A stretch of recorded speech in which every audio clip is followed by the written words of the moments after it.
The 6x9 Allosac is a very similar size to the mil-spec document pouch that Nut and Fancy uses for his Level 1 first aid kit.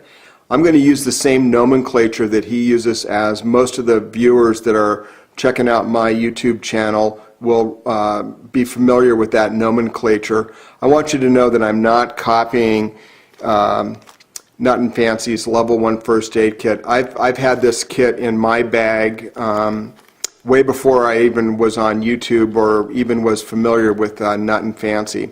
So I don't want you to think that I'm copying him. This is mainly using his same nomenclature because that's what you guys are going to be familiar with. Okay, we're going to be getting ready to do the review on the Level 1 Mod 2 Personal First Aid Kit. I wanted to go over real quick the label. The label is printed on waterproof paper. A common brand is the National Geographic Adventure Paper. This is available at most sporting goods stores as well as REI. The label is available as a PDF download, and the link for that is in the sidebar notes.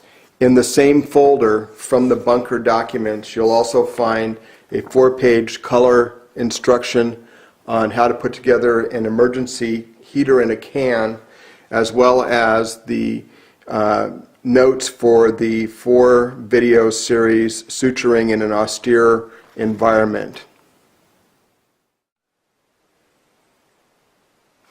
The sack that I use for the personal first aid kit is a 6x9 Allosac bag. They're available online at most sporting good and outdoor supply stores as well as REI. One thing I like to do with these bags, as well as with Ziploc bags, is remove the labeling. That just makes a cleaner bag, I think, for my purposes. Let's go over how to do that. So the best way to do that is to take just denatured alcohol. And here's a Allosac that I've had in my briefcase for a long time. I use this to keep my cell phone in if I'm going to be outdoors and I need to keep it out of inclement weather. All you do is just take a paper towel, get it damp with denatured alcohol, and these labels just come right off pretty easily. So there's a Ziploc bag that's clean, and in preparation for assembling a Level 1 first aid kit, let's get the label off this Allosac.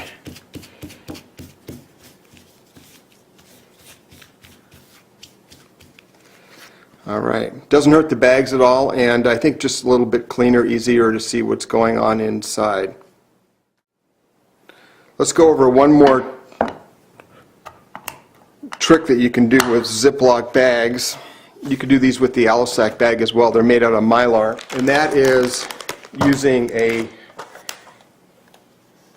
heat seal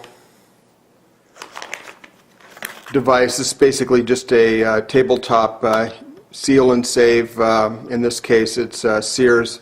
I don't think they make these anymore, but I've seen them in garage sales. But any of the bag sealers with a hot sealing bar will work.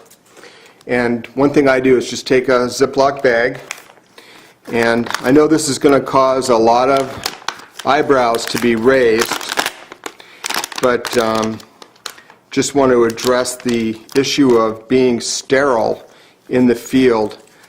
Quite honestly, that's a misnomer. There's nothing you're going to do out in the field that's sterile. Everything you're going to do is a clean procedure at best. So one thing I do is just repackage 4x4s in a Ziploc bag, which just makes a thinner, more compact package. And the way that works is you just put this in this sealer. You just depress the sealing bar. I usually count to about 10, and then I can just kind of pull this bag off, and I've started to compress this, and I'll just do it one more time to get a nice tight package. Count to 10, And there you have it. There's a nice little packet of 4x4s, and you don't have all those individual paper envelopes. This is a much nicer, thinner, compact way to carry these. And again, they're very, very clean. I did take them out of a sterile pack to make it a tighter package. Not sterile anymore, but in the field, to be honest, you're not doing sterile procedures, and thinking that you need to keep things sterile is a little bit silly. What you need to think of is clean procedures, and this satisfies that very well. All right, guys, thanks for watching.